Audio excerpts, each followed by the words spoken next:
Halo, selamat pagi pemirsa, saya Chandra Dewi kembali hadir menjumpai Anda tentunya dalam Cerdas 5 Menit.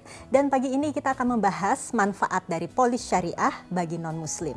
Bersama saya di studio Metro Manulife, saya telah ditemani oleh Ibu Yeti Rohyatini, VP dan Head of Syariah Unit dari PT Asuransi Jiwa Manulife Indonesia. Selamat pagi, Assalamualaikum Bu Yeti. Waalaikumsalam warahmatullahi wabarakatuh Mbak Andra. Ya, Bu Yeti, di episode sebelumnya kan kita sudah membahas bahwa asuransi syariah ini juga bisa dimiliki oleh kaum non-muslim ya Bu ya. Betul. Nah, bisa dijelaskan seperti apa sebenarnya pengelolaan dari asuransi syariah sehingga bisa juga untuk bagi non-muslim? Iya, pengelolaannya memang berbeda dengan yang non syariah karena awal dasarnya adalah niat untuk tolong-menolong.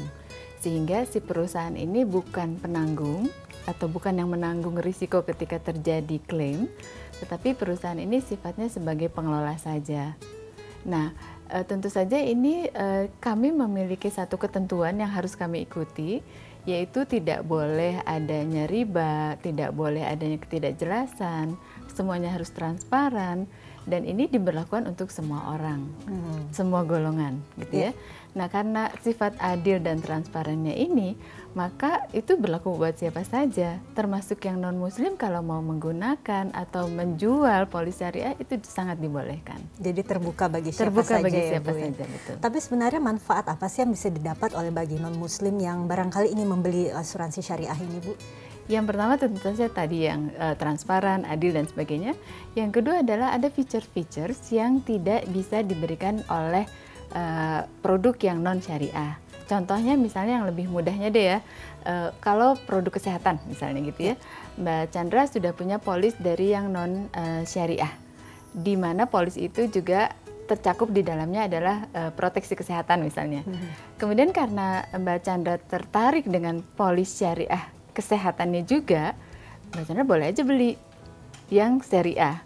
Nah, nanti pada saat klaim itu dua-duanya bisa membayarkan. Jadi bisa double claim, betul. Nah, ini adalah manfaat lain di luar manfaat yang lainnya tentu aja gitu ya. Okay. Nah, ini akan banyak membantu menjadi menarik karena memang orang tidak merasa rugi.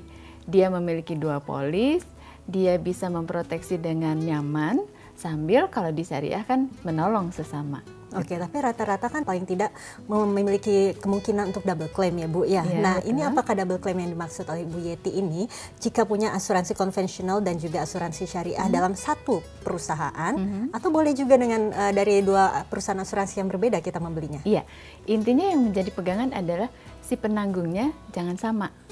Contoh misalnya begini, kalau kita memiliki satu polis dari perusahaan A yang non syariah ya Mbak, lalu beli lagi polis yang sama di perusahaan tersebut, jadi penanggungnya sama nih kalau yang non syariah ya, nah itu tidak bisa double claim, itu terjadi koordinasi manfaat.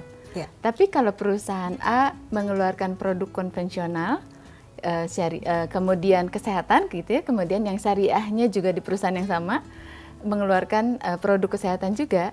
Nah, walaupun satu perusahaan, tetapi kan pengelolaan risikonya berbeda, penanggungnya berbeda, itu bisa double claim. Apalagi yang Mbak Andra maksud tadi adalah kalau perusahaannya berbeda, itu udah pasti bisa. Yang syariah dan non syariah bisa. Persyaratannya sama atau berbeda sih Bu dengan membeli asuransi konvensional sebenarnya? Kalau prinsip dari syarat atau kriteria seseorang dapat diproteksi atau tidak itu sama tentu aja. Kelebihannya adalah di sini dia pertama niatnya tolong menolong tadi, kemudian di dalam produk syariah juga bisa beragam jenisnya sesuai dengan kebutuhan. Tentu yang kita harapkan adalah yang bersangkutan dalam keadaan sehat, biar adil untuk yang lain kan, kalau yang sudah jelas sakit nanti akan merugikan yang lain begitu ya. Kemudian dia juga memiliki kemampuan untuk membayar kontribusinya. Kemudian dia juga tidak melanggar hukum dan sebagainya, sehingga betul-betul dapat bermanfaat untuk dirinya dan keluarganya juga sesama. Karena kalau pemegang polis itu di syariah saling membantu satu sama lain. Tapi prinsipnya adalah asuransi syariah ini terbuka bagi siapa saja, baik itu muslim maupun non-muslim, karena manfaatnya sangat banyak sekali ya Bu Yeti. Betul sekali. Terima kasih atas informasinya Sama-sama. Ibu. Dan demikianlah Cerdas 5 Menit, Cerdas Finansial untuk episode kali ini pemirsa. Saya Chandra Dewi, terima kasih atas perhatiannya. Sampai jumpa. Dipersembahkan oleh